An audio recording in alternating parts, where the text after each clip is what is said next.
Hello दोस्तों, नमस्ते, प्रणाम। मैं चेती स्वागत करती हूँ अपने यूट्यूब चैनल पे। फ्रेंड, एक बहुत प्यारा चुटकुला सोहर पर का उठान गीत लेके आई हूँ। कैसे लगेगा कमेंट बॉक्स में जरूर बताइएगा। अपना ढेर सारा प्यार आशीर्वाद दीजिएगा। कम आशीर्वाद दीजिएगा, लेकिन ज्यादा देखिएगा वीडियो।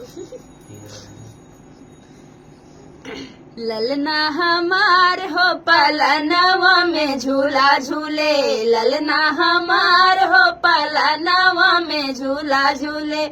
नाही सासू चरुआ चढ़ावे, नाही सासू नेग मांगे, नाही सासू चरुआ चढ़ावे, नाही सासू नेग मांगे। सासू हमार हो ललनवा के नाना मांगे, सासू हमार हो ललनवा के नाना मांगे।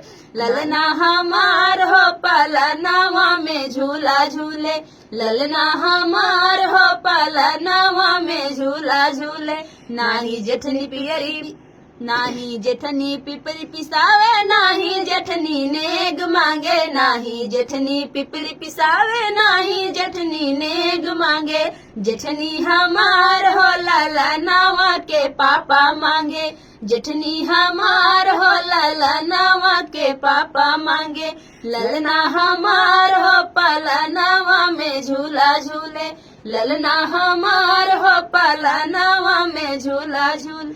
नाही देवरा बसिया बजावे, नाही देवरा नेग मांगे, नाही देवरा बसिया बजावे, नाही देवरा नेग मांगे। देवरा हमार हो ललनवा के मौसी मांगे, देवरा हमार हो ललनवा के मौसी मांगे। ललना हमार हो पलनवा में झूला झूले, ललना हमार हो पलनवा में झूला झूले। नाही ननदी कजला लगावे, नाही ननदी नेग मांगे, नाही ननदी कजला लगावे, नाही नंदी नेग मांगे। ननदी हमार हो ललनवा के मामा मांगे, ननदी हमार हो ललनवा के मामा मांगे।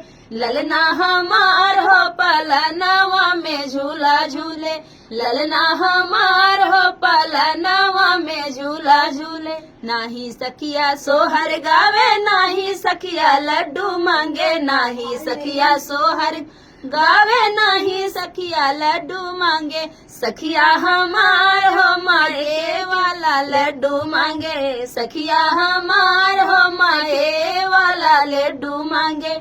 ललना हमार हो पलनवा में झूला झूले, ललना हमार हो पलनवा में झूला झूले।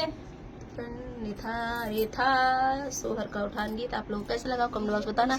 फिर मिलते किसी नए गाने साथ, तब तक बाय बाय दोस्तों।